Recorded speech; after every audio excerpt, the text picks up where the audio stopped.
Hi everyone, it's Yaku and I'm your host for Forging Men, a space where iron sharpens iron. And today I have a privilege of having the very first conversation with one of the moms of a boy in our program. So it is so great to have you with us. We were just talking kind of off screen a little bit about how long this journey has been for you. So I'm going to let you introduce yourself. Okay. And yeah, just welcome here. And it's great to have an opportunity to have a perspective on the stuff that we're doing around masculinity from a female perspective, and especially a mom with a boy that's been on our program and walked a great journey with us. Okay. All right. So I'm gonna start with why we joined the program. In fact, my boy at the time was around 8, 9 years, and in fact, this is something I've always known while I'm raising him, that I'm not a dad. I'm not gonna be able to teach him things that the dad would teach him. So I needed an organization, not necessarily an organization, but anything that can help us so that it fulfills the role that I know it's missing.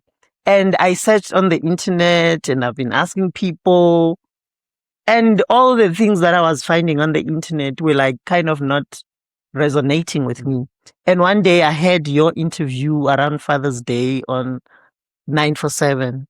And as I was listening to that interview, I was like, this is exactly what I want for my son, because I want him to be coached into being a man, which is something that I cannot do. So then when I heard about your program and then I started checking it on the net, and I made contact, already sent an email, and we were lucky enough that I think it took us 2 months, and until Lorraine got back to us and told us that we are finding a mentor actually around in our area who was Uncle Jean-Marc. And then in 2019, our journey started. It's been an amazing journey for you through that whole process. What has it been like for your son? So what I noticed actually, before he came here, I did not notice anything wrong with him. But then once he joined TCC, I actually noticed a change in him. The first one that I noticed was the first, like, he stopped feeling guilty about not having a dad. Because every day his comments at school, you would be like, you could see that he feels like it's his responsibility. Not really his responsibility, but he was feeling guilty about not having a dad. So joining TCC, and he was telling me, Mom, these boys also don't have fathers. And I'm like, yes, there are other boys that don't have fathers. And then he was, I didn't know that. And then from there, his confidence also built up. And when he talks to his peers now, he was no longer shy about the fact that he was open about, no, I don't stay with my dad. It's only me and my mom. And this is how we do things. So he started owning up to who he is and his circumstances around him. He was not shy about it. I want to take a step back there around you were saying that he was feeling guilty. Yes. What do you think where do you think that comes from? I think it comes from peers. Peers at school, they are all young, starting from around the age 3 years, because he started asking me, who's my dad? And I told him whom his dad was and where is he? And I kind of explained why he's not here with us, but it was not sinking in his head. So he just would keep asking the same question. To him, it was an abnormality that there is not a dad in the house. And his peers kept asking him the question that, where's your father? And then he comes and back and asks the question from me. It's an interesting thing, because I think often when we talk to boys, and out of my own experience, I think like when I grew up with an absent father, for me, there was kind of a shame attached to it. It wasn't so widely known or widely talked about at that stage. But a big part of it for me was also, I felt guilty because I felt I did something wrong. That it was my fault. That the reason why my dad wasn't there is because there was, the problem lies here. And so, often we've had conversations with boys, and it so often comes out that that's the feeling. Did you experience some of that? I don't think he was. I don't know what really led to him being guilty, other than I'm pinpointing it in the fact that if in your environment everyone has a dad and you don't have, so what is it that went wrong with you that now you don't see your dad? And then he also didn't have answers when peers ask, where's your dad? And it's something we also see in the program often is that, and like in just in general conversations, is that in a way that burden or that challenge is so big for boys that they actually often lie about that. They will go, you know, I've listened to conversations like, oh no, my dad was at my soccer game yesterday afternoon, and you know, like, and they talk about things that I know from experiences out of conversations with the moms, that like, you know, that's not featuring at all. And even in my own life, I remember there was a time where it was easier to pretend my dad was present than it was to admit that he wasn't. He also had a bit of that in the fact that my close friend, they are a couple, and the child, the boy, is also his friend. So then he called, the friend calls his dad Tata. He also called the friend's dad Tata. And now, one day we were in the car and he is saying Tata. And the boy says, which Tata? That's my dad. You must call him uncle. He's not your dad. And then he felt, I could see that that's hitting him. And then again, my brother, like one of my brothers came over, and when it was the first time he sees a man in the house, and then he was like playing with him and doing that. And then out of the blue, I saw him starting to tell the friends in the complex, here's my dad, claiming my brother is dead. And I'm like, for now, I'm also going to keep it here. This is the dad, until he understands better. So I think maybe us as mom also, we fall into that trap of finding someone that we say, this is your dad, even though we don't. But I truly believe it's better to be just open at their level, that your biological dad is not here, but this man is your uncle and he will do everything for you that you. One thing I really want to commend you for that, because it's, you know, it's often that, you know, we talk about this and we live and experience it, but we experience it from our side of the fence. And often when I talk to moms, I'm saying, you know, I think what's so hard about this is that you have to carry the responsibility for yourself as a mom, but also for a dad that's absent. And often moms actually have to deal with getting blamed for that.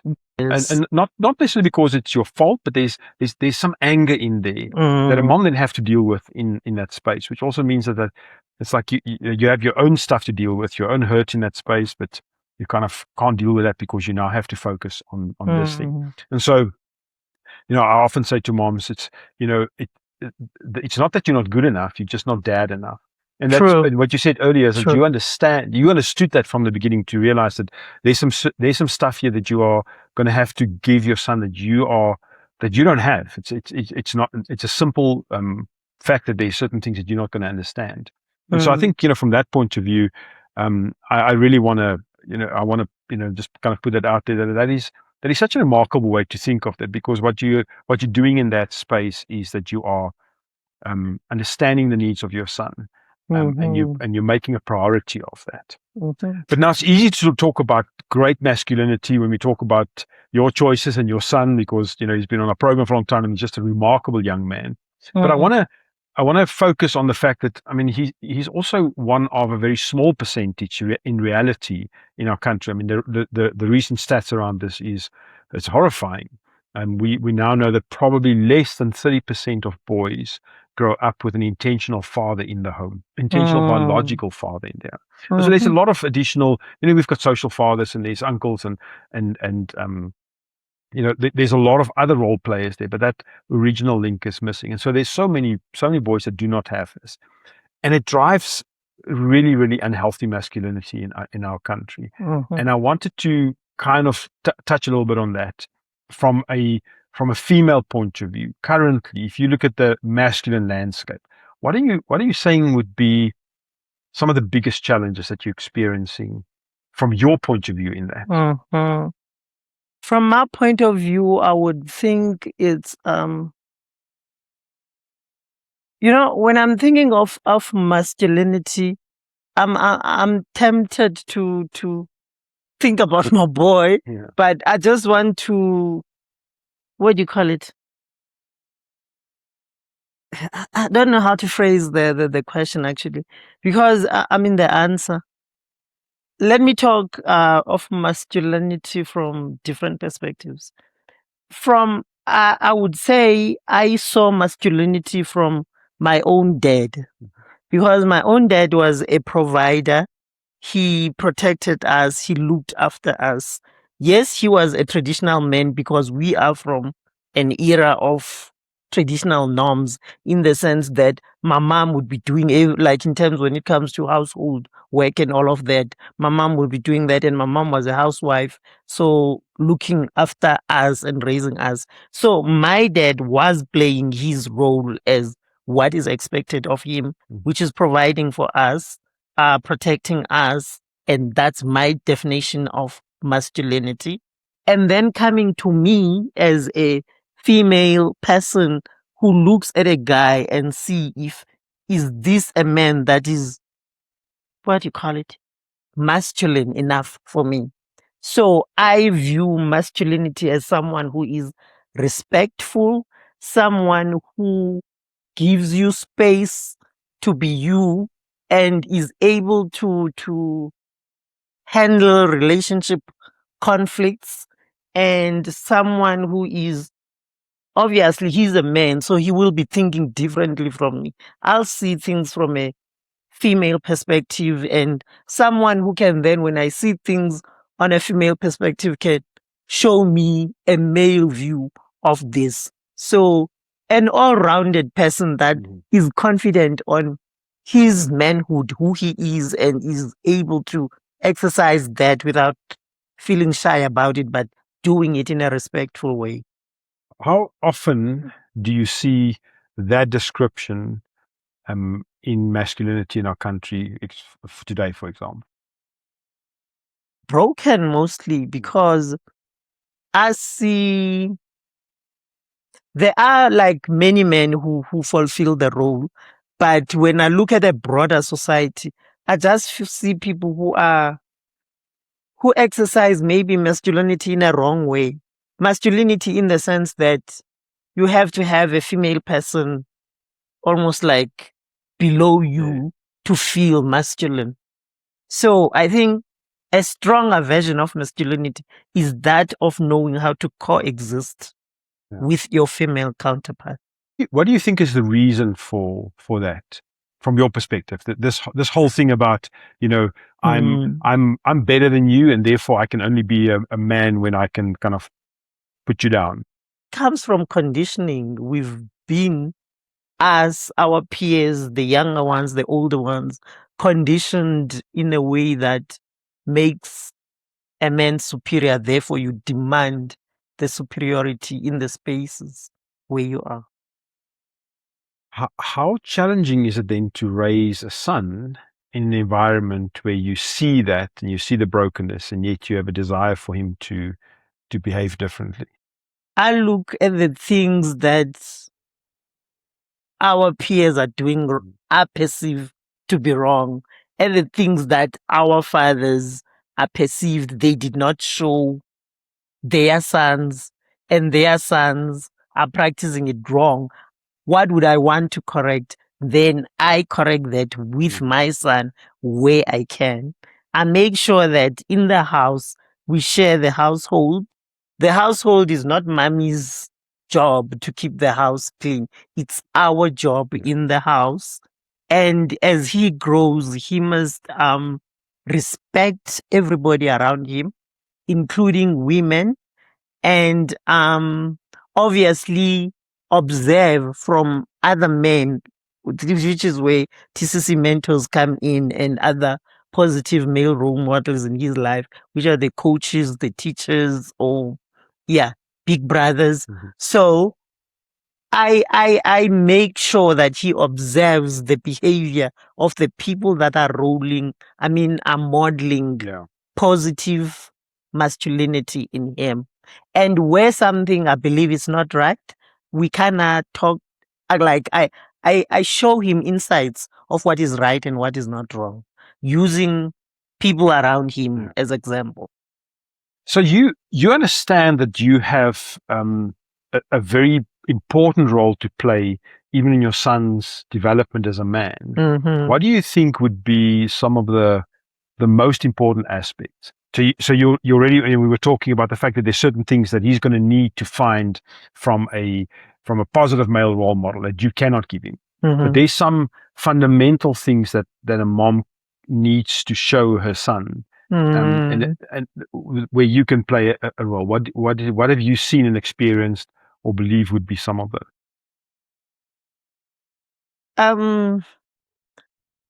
Firstly, with him, let me try and focus on how I'm shaping him. It's the friends that he chooses. So if he has friends that are making wrong choices, then he's going to end up being part of that because he's going to get influenced by that. So the friends he chooses, the respect in the house, a respect that goes across the board. Even when we had an auntie in the house, he would not want to make his bed because he's like, auntie's gonna make it. And I'm like, auntie's not here to make your bed. Mm-hmm. You must learn to make your bed. But he's like, but auntie's gonna make it anyway. I'm like, when I'm not there and auntie's not there, you must make your bed and you have to know how to make your bed. So I teach him to look after himself, clean after himself, socially, associate with the right friends, and be able to communicate his emotions in our house. For example, there are times where maybe tempers would rise. He gets angry, he shouts at me, and I'm like, we don't talk like that here at home. What also me, sometimes I'm so angry and I like, shout, mommy, you shouting, I'm not gonna listen. So it goes two ways. Yeah. We cannot teach each other how to not teach each other because I believe I'm teaching him, but I'm also learning from him, unfortunately. So yeah, he's taught me to regulate my emotions. In return, I'm also teaching him to regulate his emotions, the way we talk to each other and the way we disagree. That requires a very intentional relationship that you're building. So how do you do that? Because that's not the average kind of thing. There's often, especially at his age, there's the rebellion, and so I mean, like you're obviously very intentional about building that kind of relationship where these conversations can happen. So do you find that it is that it's easy because you're focused on it, or do you find that it is something that you both have to work very hard at? I find that it's difficult because it's like, as mothers, we also come with our own personal issues. And you also learn being a parent as you parent. You don't come with all the. So I think parenting him is also teaching me. But I'm also growing myself in terms of being a good parent. So like parental, what do you call it? Parental support things, and reading up on intentional parenting and my own blind spots, what those are and all of that. So I work on me as a mother so that I can be a better mom to him. That's interesting you mention that, because I think we obviously, we always talk out of the space of masculinity and what's important for men. And I'm kind of hearing what you're saying, and it's a given that as a mom you need to keep on developing yourself. But I don't know, somewhere I haven't really thought about that, about the importance of it. It's almost like you can also you see therefore that there's a role that you need to play. And you're talking about blind spots, that you recognize that there's blind spots even as a mom. Yes. That you then have to kind of recognize. And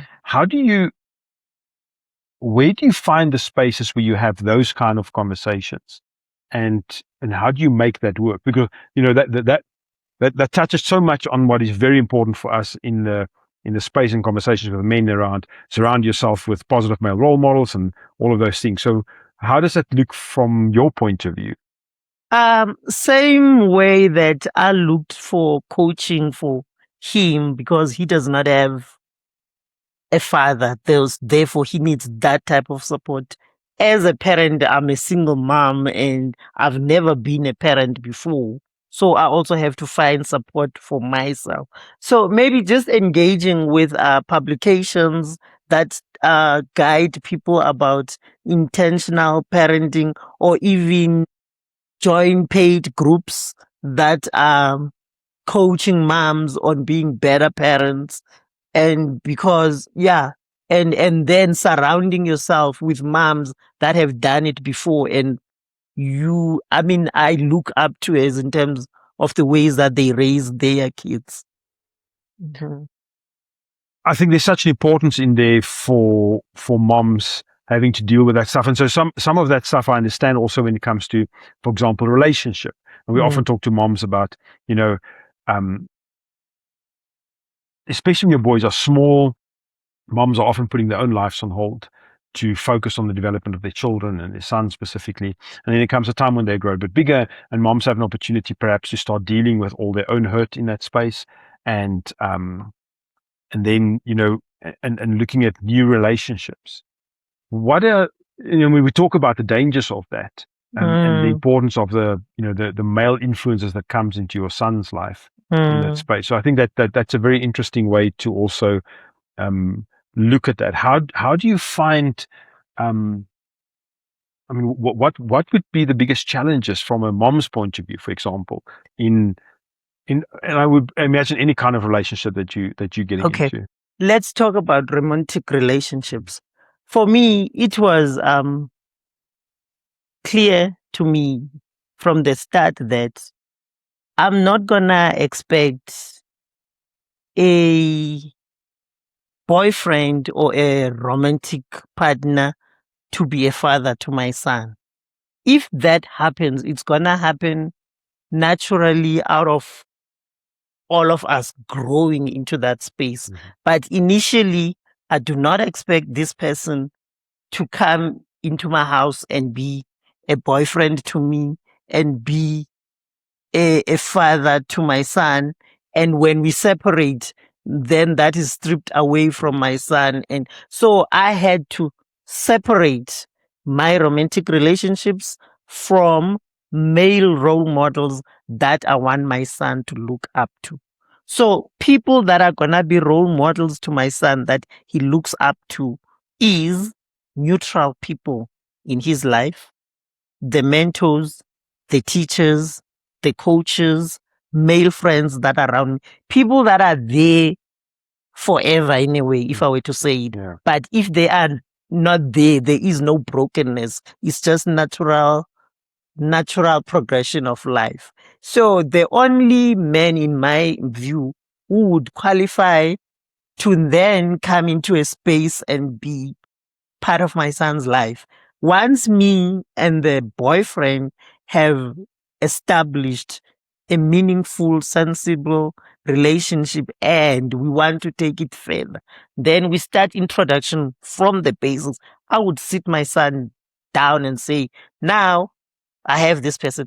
I'm going to say would, because nobody has ever reached that stage of getting to the level where now I must introduce them to my son. So I keep the two relationships completely separate to protect him, because at this stage, he's got a growing mind. He does not understand adult squabbles. Yeah. So I keep him safe from that. When a man has earned that level of trust, consistency, and availability, I would say, then I would go the route of introducing them, not as a father, stepfather, or whatever, as mommy's partner. And then they build their own relationship in that way, starting from the bottom. Not a relationship that's based on me and him. Yes. That's how I see it. It's always, it's so valuable because in that space, you also, you're constantly looking after, raising your son to be a good man, even through those examples that you're setting, in many ways to protect his heart as well. Mm-hmm. Some of the other areas I want to talk about just around, the focus on that, because again, we understand and we, spend time in the world of our boys and understand some of the challenges on that. But we get to be there once a week with our mentorship sessions, and we're there, we're available for the phone calls when the wheels come off and moms need support in things. But the day-to-day stuff you still have to carry. Yes. And you have got you have a teenage son and is dealing with stuff. So how do you manage? So like one of the areas that we find that is just an extremely dangerous field right now to play on is the area of social media and access to to the whole information and world out the internet and stuff like that. From a mom's point of view, for you specifically, how do you manage that? It started when he was younger. We have the what do you call it? The parental tools that we use to. Luckily, I was in a workspace where they teach us about cyber security. Okay. But then when it comes to the young ones, they almost like ahead of us in technology, no matter how hard we try. And I'm like, I think in this case, I better build a moral compass inside him as opposed to trying to control what he sees, what he doesn't see. So we had I bought this book that the one of the cybersecurity specialists was selling. I read the book it was meant for teenagers, but then I read it myself so that I can be able to discuss it with him. And then I gave him. So we cannot touch in many different areas of social media, and I'm observing his patterns as well in terms of screen time. When I feel he's going too much screen time, we talk about it and how do we manage it and why it can't be allowed to go unattended. Yeah. And we don't always agree, but it's a continuous work in progress. Yeah. Let me put it that way. So I inform myself first and then I discuss with him. But the core point there is I felt I cannot, especially after he turned 13, because most social media platforms, once you turn 13, then you can be a member of social media things all by yourself. So we talk about the dangers of social media, and I have access to his phone, but recently I don't have access to the, what do you call it? WhatsApp. It's what do you call it? Yes, fingerprint protected. And I'm like, now what? Why is the WhatsApp fingerprint protected? But no, maybe my friends, sometimes they play with my phone and they want to, but I'm like, okay, so I'm also not allowed to see, but why do you want to see my WhatsApps anyway? And I ask myself the question back anyway. I'm like, but I really don't need to see his WhatsApps, or it's his private space. But anyway, it's I have access to the phone and everything, which I hardly even ever look at his phone, but I keep telling him I'm paying for this phone, so I will look at it when I want to. But I hardly ever do that. So, and I teach him about responsible social media. So he tries, but I can see it's hard even for him to like put down the phone. So, and then we come up with things that we agree on when it comes to social media. Eating time, can we put the phones away and eat without distracting ourselves with phones? When you're doing something, you're working, you're doing dishes and whatever. And if you are in social time and you have responsibilities to do, then that is wrong. But once you finish your responsibilities and you're sitting on your phone, I'm not going to bother you. So we've got like ground rules around usage of cell phone and media. It must be hard though, because I think, even if mom and dad is present, there needs to be such strict rules around that. And I really believe that that's, when it comes to that level of discipline, that's dad's role. Now you have to take on that role. And so often I think, and maybe you can tell me a bit more if that perception is right, but it's a question of, you have to, or in a way, also try and like get to a point where like thinking, oh man, I just need to pick my battles here. You know what? It's also a question of, you don't miss what you never had. Yeah. And I don't think of it in any other way other than the fact that it's my responsibility to make sure this guy uses his social media responsible. So it never occurred to me that maybe if there was a dad, he would do this one better. So because I'm also Yeah, I don't think about it dead. I just jump in and do.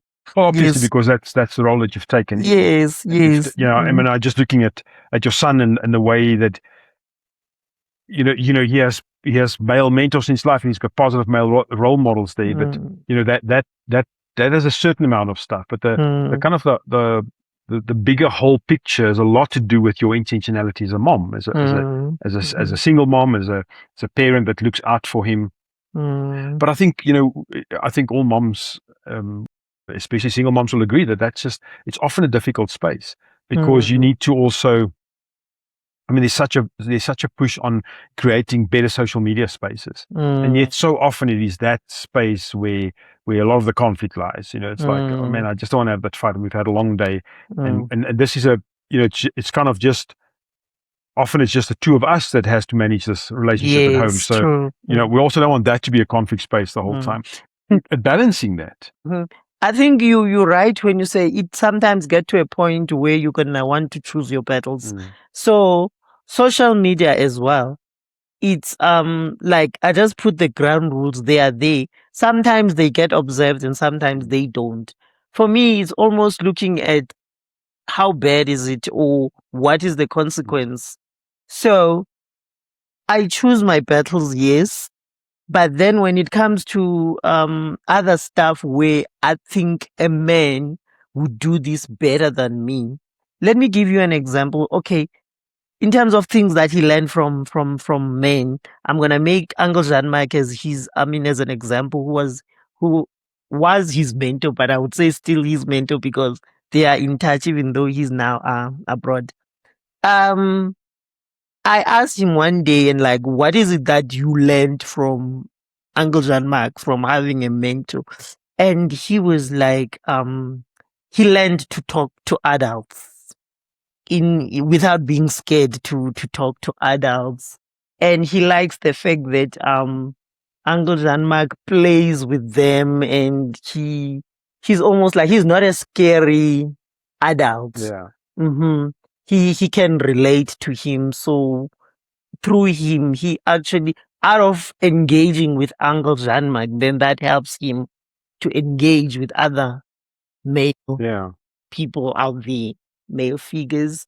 And you were asking me something that I wanted to answer, but now it's... We're talking about choosing the battles, right? Just how difficult it must be to try and navigate that relationship when it's just the two of you. Yes. So you were talking about choosing a battle. Coming to choosing a battle, then again, disciplining a person is a repetitive role in a way. You don't say it once and it gets done.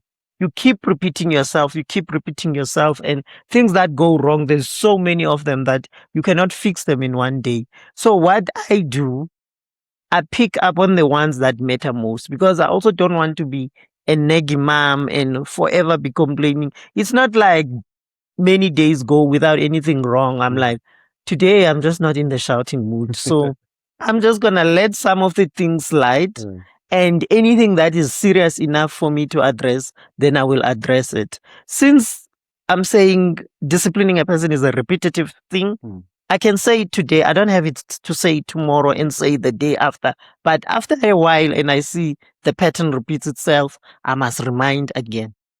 It's also very important there, because I think if it starts, the younger it starts, almost the easier it gets older. Because I think if you, it's that, what the Bible talks about, if you shape the tree when it's young, it'll grow straight. And so it's so important for all parents, but especially I think when you're carrying so much of that burden alone, to kind of figure out how to start doing that from as young as possible, so that when you have an older son or teenage son, that the relationship is there. And so, I mean, even on that, I mean, you have been very intentional with that as well, and you can see it in the relationship between you and your son, and you can see it in the way that he grows up. And in a way, you make it look very easy, where it's a difficult space to navigate. And I think, there is a space where one have to talk about that moms in this environment must understand that they really need to reach out for help if they get stuck in that space, because especially when it comes to to the online space. I mean, there's stuff that that I know about what's going on in the space of the online world and access to the internet. It's petrifying. It's like, we've created such a bad and dangerous world for our children, and so it's important for moms to be able to, and for all parents to be able to go, there's some boundaries here that we just need to have. And the younger you start with that, the easier it is when it's older, because the relationship is there. Correct. And schools are also helping a lot with that, because we have so many, what do you call it? Parent meetings where they call social media specialists, and they guide us in how to, like, your child will have your Instagram, your Facebook, there's so many other things some come up. And as a parent, what you need to do to monitor that space, you follow them, but in their and some still need a parental consent, but kids will even lie on social media and make themselves older. But what they do, they ask for a mom's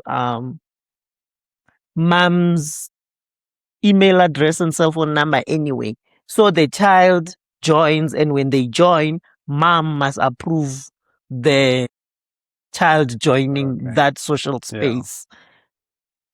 But as much as we as parents trying and being advised on what to do, kids are also becoming cleverer in how to avoid mom signing in or mom giving a consent and all of that. But when they are young, they're not that clever. So to the point you're saying that the earlier you start, the better. Because when they are young, you are completely in control of their social media spaces, because everything they got into, you gave consent and you can view it. But when they hit 13, and now the social media companies start allowing them to join these things on their own without the knowledge of the mom, that's where the problem comes. So for me, it was a question of, even at the time when I had these capabilities to be viewing everything that they are viewing, I kind of coached him into controlling himself into using the social media. Because when I'm not there, when he's at school with his peers, when he goes to university, I'm not there, he has to control himself. So it's hard, even for parents, it's hard to control social media. So, but the more you teach them about the responsibility of controlling themselves, then it's better for you when you are not there. I mean, that goes to all areas of their own development. I mean, at the Character Company, self-discipline is one of the corners, one of the key values, exactly. one of our core values. And I often talk to the boys about that, isn't it? Do the right thing before someone tells you to do it. True. And that is what you said there. Like, when mom's there, or when mentors are there, and we help you with the discipline, and we set the boundaries and space, it's great. But then what happens tomorrow when mom's not at home and mentors are not at home? Exactly. How do you manage that? So it's that constant thing that you're saying, that constant reinforcement. I think it's very important, and you mentioned it, that this is hard for us as adults. I think we got completely overtaken by this. We are like, there's no way that I'm thinking that I have any advantage technologically over any of the boys in our program or children. I think they run circles around us, and so we can put some stuff in place. There's some great tools out there. But often we also, in those places, we come to places where we think we've done it all. In the meantime, we have been outsmarted by that. And so what's important there is where we build the relationships, where it's not a question of, so I've created boundaries for your phone, so now let's see. But that stuff about, let's put the phone away. Let's have the conversation. Let's build a relationship, because I think that's one of the spaces, especially for moms, where we get to reinforce the value of relationship. True. Because that's also where your son learns how to treat women. And so we talk to boys about, when it comes to respect and how you should treat a woman. And so that's, there's some really good gentleman practices in there. I can talk about that because I've got a daughter, and so I know I would want to see her being treated. But I mean, there's such a value in that for mom sitting down and saying, So if you listen to all of that and the tools about being a gentleman and stuff like that, let me tell you why this is important. And I think from a mom's point of view, there's great value in, especially in romantic relationships, that as your son growing older, and we don't want to think about those things as parents. Like we want them small. We want to keep their hearts, but when that happens, is how do we get to have those conversations? And I think for us, Mom, tapping into resources that can help us. For example, the TCC curriculum every month. Yes, that gives us a nice guidance in terms of what to focus on, because sometimes you can never think of everything and every angle. So that guidance helps. And then you see something in the topic list and you're like, I never even thought of this. So obviously the mentors will talk to it about the topic. But then when we get home, for me, I kind of look at teachable moments. Yeah. For example, when it comes to the sexuality and stuff, when things show up on TV and I'm like, and instead of switching the TV because we cannot look at that or we cannot talk about that, it gives me a gap of actually preaching. And then I also tell him that if there's a girl he likes and all of that, and I do it in a subtle way, because let's say on Valentine's days, and I'm like, is there anyone you want to impress at school, like this Valentine? And then like you will see there'll either be a crooked smile or a straight face. I don't want to talk to mom about that. Or the straight face, like, no, there's no one. Then, then if there's a crooked smile, there's something to follow there. And so I asked him to be open about girls that he's interested in to an extent that I think like in grade 7, there was a girl that she was like, okay, she called her girlfriend. And I'm like, but you do know the boundaries. And Mommy, that's why I didn't want to tell you, because I know you're going to preach. But I'm like, I have to preach because someone outside this home is going to preach the wrong thing. No, Mommy, I know all about that. Boundaries. We cannot touch. We cannot be together in the same room where there's like no other people. We only meet in public spaces and all of that. So, so we do talk about these things. What do you say would be one of the I want to say the biggest changes or the biggest benefits that you've seen by the effort you've made to surround your son intentionally with positive male role models? A lot. Because sometimes even without me, okay, I see him as an all-rounded person that is, I can't ask for a better son than who he is right now. But obviously, I want that to continue to adulthood. And when I look at the things that he's doing, I can kind of see where some of the trends come from. Because I can pick up things that he's learned from Uncle Jean Mark. I can pick up on things that he's learned from coaches at the club or at the sports, and I can pick on things that he's probably learning from friends or the teachers or the dads of the what do you call it, the friends. So I think being exposed to good role models is actually building him in a way that is not even, what do you call it, in a way that I can't specify like fully 100%, but I can see the signs. So closing, if you had an opportunity to talk to moms, what would be let's say the top 2 pointers of advice that you would give moms?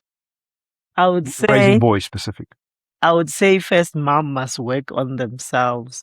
They mustn't carry their angers of absent fathers to the way they relate to their boys. First, work on yourself and be sure that now you are in a clear space when you're dealing with your child, not with the other issue. And dealing with the children, every child is different, and they are also personalities just like us. So they're not necessarily going to behave the way you want or like the way that the other child behaves. They are an individual that you have to understand and have your two-way relationship and work with them based on that. Sure. That's powerful. I think especially what you said in the beginning is, moms, I think moms sometimes, parents in general, I think in this conflict between husband and wife, or, it's easy to forget that the way that I express that anger and the hurt towards a partner or towards an ex partner has such an impact on our children. And so that is such an important thing.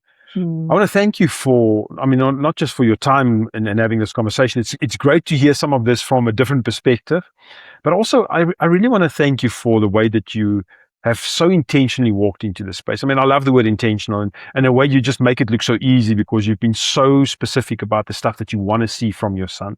And so in many ways, if I just look at the character company and the resources that we've said, and we always said, like, we're just a partner. Yeah, we're coming as a resource.